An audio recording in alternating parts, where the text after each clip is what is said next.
নমস্কার বন্ধুরা, স্বাগতার দুনিয়াতে সবাইকে ওয়েলকাম জানাই। আজ বানাবো পুর ভরা উচ্ছের ভাজা। খুবই টেস্টি আর খেতে অসাধারণ। সবার প্রথমে নিয়েছি উচ্ছে 250 গ্রাম।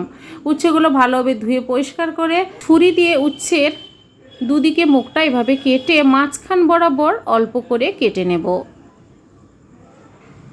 সবগুলো উচ্ছে এভাবে দুদিকে মুখ কেটে মাঝখানে ছুরি দিয়ে অল্প কেটে তারপর সেদ্ধ করব।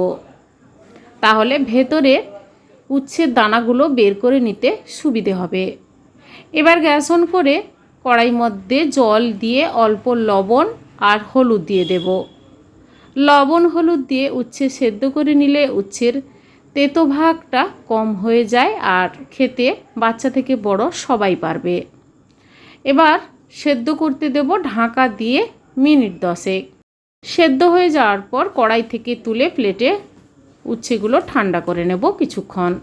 এবার উচ্ছের ভেতরে পুরটা তৈরি করে নিচ্ছি। হাফ বাটি চিনেবাদাম আর 4 টেবিল স্পুন সাদা তিল মিক্সি জারে ব্লেন্ড করে নেব।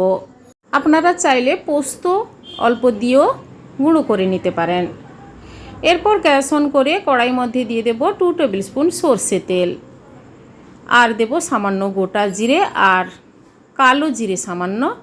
তেলের মধ্যে নাড়াচাড়া করে নেওয়ার পর দিয়ে দিচ্ছি কোচানো পেঁয়াজ আর কাঁচা লঙ্কা কোচানো। লঙ্কা আর পেঁয়াজটা ভেজে নেওয়ার পর আমি দিয়ে দেব অল্প হলুদ গুঁড়ো, কাশ্মীরি লঙ্কার গুঁড়ো, ধনে গুঁড়ো হাফ টেবিল স্পুন, জিরে গুঁড়ো হাফ টেবিল স্পুন দিয়ে পেঁয়াজের সঙ্গে মশলাগুলো নাড়াচাড়া করে গ্যাসের ফ্লেমটা লো রেখে মিক্সিতে গুঁড়ো করে নেওয়া চিনেবাদাম আর সাদা তিলের গুঁড়ো দিয়ে আবারও মিনিট 2 নাড়াচাড়া করে নেব। এরপর দিয়ে দেব পরিমাণ মতো লবণ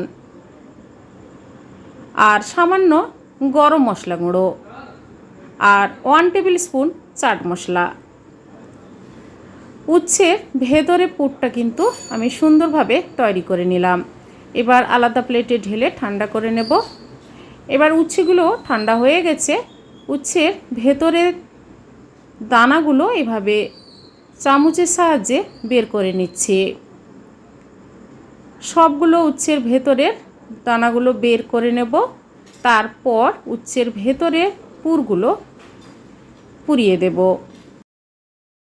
গরম ভাতে এইভাবে পুর ভরা উচ্ছের ভাজা খেতে কিন্তু দারুণ লাগে বন্ধুরা। এবার সবগুলো উচ্ছের মধ্যে পুরগুলো এভাবে আস্তে আস্তে করে পুড়িয়ে দেব। আর এই পুর ভরা উচ্ছের ভাজাটা কিন্তু খুবই অল্প তেলে গ্যাসের ফ্লেম লো রেখে কিন্তু ভাজতে হবে, তাহলে খুবই মুচমুচে হবে।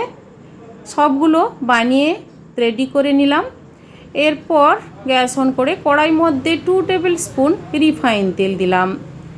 তেলটা গরম হয়ে যাওয়ার পর গ্যাসের ফ্লেমটা লো রেখে পুর ভরা উচ্ছেগুলো ভাজতে দিয়ে দিলাম।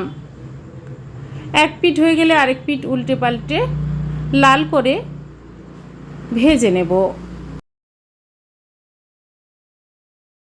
এভাবে ভাজা হয়ে গেছে, কালারটাও খুব সুন্দর এসেছে। প্লেটের মধ্যে এবার সার্ভ করে নেব। বন্ধুরা, এইভাবে পুর ভরা উচ্ছের ভাজা একবার বানিয়ে ট্রাই করে দেখুন, বারবার বানিয়ে খেতে ইচ্ছে করবে। কিছুটা পুর বেশি ছিল, উপর থেকে ছড়িয়ে সার্ভ করে নিলাম। তাহলে বন্ধুরা, আজকের এই পুর ভরা উচ্ছের ভাজা রেসিপি আপনাদের কেমন লেগেছে কমেন্ট করে অবশ্যই জানাবেন, লাইক করবেন আর আমার চ্যানেলটি বন্ধুরা সাবস্ক্রাইব করে নেবেন। সবাই ভালো থাকুন, সুস্থ থাকুন, ধন্যবাদ।